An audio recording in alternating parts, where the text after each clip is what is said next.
Bonjour à tous. La sécurité de l'information est devenue une préoccupation majeure dans notre société interconnectée, où les données sensibles sont échangées à travers divers réseaux et plateformes. Dans ce contexte, la cryptographie joue un rôle crucial en offrant des mécanismes pour protéger la confidentialité et l'intégrité des informations.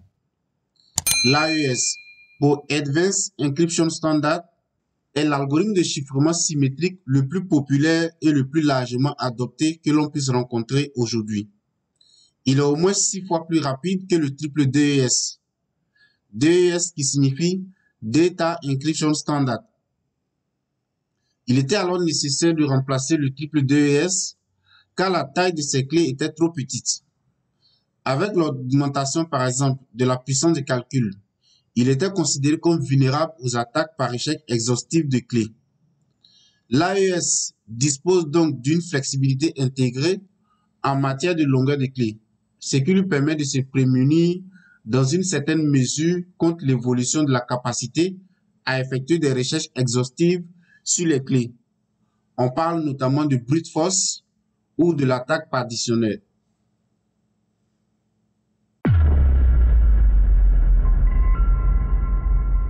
Pour la conception de l'AES, nous allons utiliser l'approche HLD et LLD, qui sont des acronymes utilisés dans le domaine de l'ingénierie logicielle pour désigner différents types de documents de conception. Le HLD, qui signifie High Level Design et qui se traduit en français par conception de haut niveau, est un document qui décrit les aspects globaux et les principaux éléments d'une solution logicielle. Il fournit une vue d'ensemble de l'architecture du système, des composants principaux, des interfaces, des interactions entre les différentes parties du système et des grandes décisions de conception. Le LLD, pour Low Level Design, qui se traduit en français par conception détaillée, est un document qui se concentre sur les détails spécifiques de la conception d'un composant ou d'un module logiciel. Donc, en résumé, le HLD est axé sur la conception globale et fournit une vue d'ensemble du système, tandis que le LLD se concentre sur les détails spécifiques de la conception des composants individuels ou des modules logiciels. Alors, lorsque l'on applique le HLD à l'AES, on obtient 4 fonctions ou 4 étapes principales, dont la première est celle que l'on appelle l'expansion de la clé. Il s'agit ici simplement de dériver à partir d'une clé principale plusieurs sous-clés, et cela en utilisant le schéma de chiffrement par bloc de Rijndael. La deuxième étape, c'est celle que l'on appelle la pré-transformation. Ici, chaque octet de données subira une opération mathématique et logique qu'on appelle le OU exclusif, avec un octet de la première sous-clé qui, elle, a été dérivée de la clé principale. La troisième étape, 4 sous-processus sont exécutés l'un après l'autre et en boucle. À noter que la condition de sortie de cette boucle est fixée par la longueur de la clé AES. Donc, pour une clé AES de longueur 128 bits, on aura donc 9 tours comme condition de sortie de cette boucle de la troisième étape. Pour l'AES 192, on aura donc 11 tours comme condition de sortie de cette boucle de la troisième étape. Et pour l'AES 256, le plus couramment utilisé, on aura donc 13 tours comme condition de sortie de cette troisième étape. Et enfin vient la dernière étape où 3 sous-processus des 4 sous-processus que l'on a vus à l'étape 3 seront exécutés, mais cette fois-ci, une seule fois. Pour faire simple, lorsque nous communiquons, les données se transforment en des suites de 0 et de 1, que l'on appelle données binaires ou binary digits en anglais. L'algorithme AES les récupère en des states ou des lots de 64 bits. Chaque bloc de 64 bits subira une somme binaire avec la première sous-clé K0 qui, elle, dérive de l'étape 1 qu'on appelait expansion des clés. Ensuite, et dépendant de la longueur de la clé AES et par conséquent du nombre de tours, souvenez-vous, subira premièrement une opération de substitution représentée ici par la fonction subbytes. Ensuite, une opération de permutation des lignes représentée par la fonction shift rows. Ensuite, une opération de mélange de ces colonnes qu'on appelle ici mix column. Et enfin, une opération de somme binaire qu'on appelle ici add round key. À noter qu'à chaque tour correspond une nouvelle sous-clé. Donc, pour le tour 1, on aura la clé K1. Pour le tour 2, on aura la clé K2 jusqu'au dernier tour. Lorsque l'on sort de la boucle, le bloc de 64 bits subit à nouveau une dernière transformation au travers des opérations de substitution subbytes, de permutation de ces lignes shift rows et de sommes binaires add round key avant de donner le ciphertext ou encore la version chiffrée du bloc initial de 64 bits.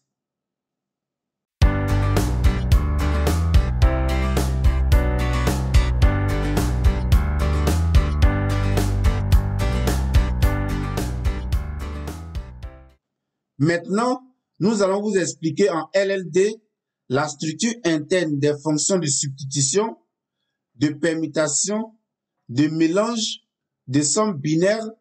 Sinon qu'à ce point, vous avez la vision macro de l'algorithme de chiffrement avancé qu'est l'AES.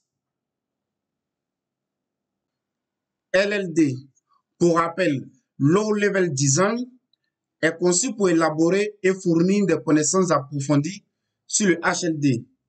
Il fait du micro-niveau. Alors, nous allons y voir la structuration interne des fonctions subbytes, c'est-à-dire la fonction de substitution, de la fonction shift rows, c'est-à-dire la fonction de permutation, de la fonction mix columns, c'est-à-dire mélange de colonnes, et de la dernière fonction add round key, c'est-à-dire la somme binaire. La fonction subbytes permet de faire une substitution octet par octet via la table de substitution SBOSS de Rijndael. Celle-ci dérive de la clé AES et indique par quelle valeur l'algorithme remplace quel octet dans les blocs. Alors, je marque une pause pour dire que la procédure ou la fonction subbyte est la seule transformation qui ne soit pas linéaire, pour la simple raison qu'elle ne suit pas la logique AX plus B avec le couple de données AB étant des valeurs constantes. Elle applique les transformations suivant la valeur hexadécimale de l'octet. Et c'est la raison principale pour laquelle ce système est résistant. L'élément MIJ de valeur hexadécimale 53 sera substitué par l'élément SIJ de la SBOSS qui est ED en hexadécimal. Prenons un autre exemple. L'élément MIJ des valeurs F16 en hexadécimal sera substitué par l'élément SIJ de la SBOSS qui est 99.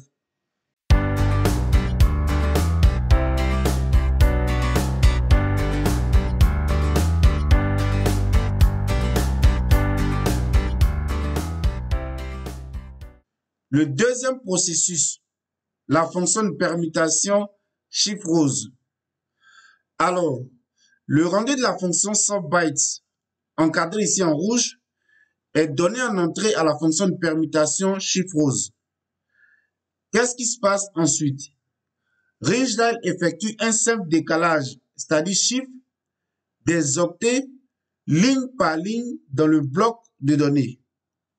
Et chaque ligne est décalée en suivant son indice. Par exemple, la ligne d'indice 0 sera décalée de 0, donc pas de mouvement. Et c'est pour cela que la ligne d'indice 0 du bloc d'entrée est identique à la ligne d'indice 0 du bloc de sortie. La ligne d'indice 1 sera décalée de 1 pas vers la gauche. C'est pour cela que l'octet S10 prendra la place de S13, l'octet S13 prendra la place de S12, S12 celle de S11 et S11 celle de S10, comme nous pouvons le voir en image au niveau du bloc de sortie. Et le processus sera identique avec la ligne d'indice 2 au niveau du bloc d'entrée où le décalage sera de 2 pas vers la gauche. En suivant le même procédé, pour la ligne d'indice 3 dans le bloc d'entrée, le décalage se fera de 3 pas vers la gauche pour avoir en sortie S33, S30, S31, S32.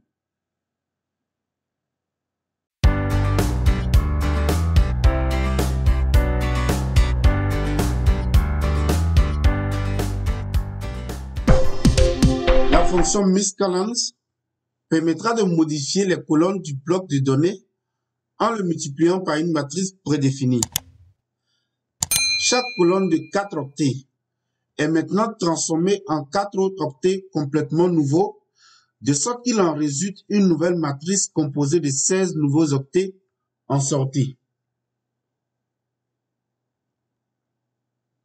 Alors, cette multiplication matricielle permettra d'obtenir la valeur de chaque octet à travers une série de termes à additionner.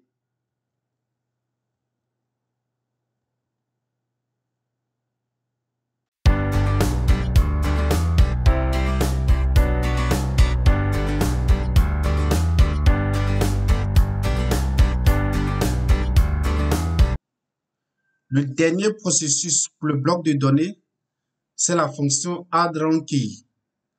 Cette dernière transformation utilise une somme binaire.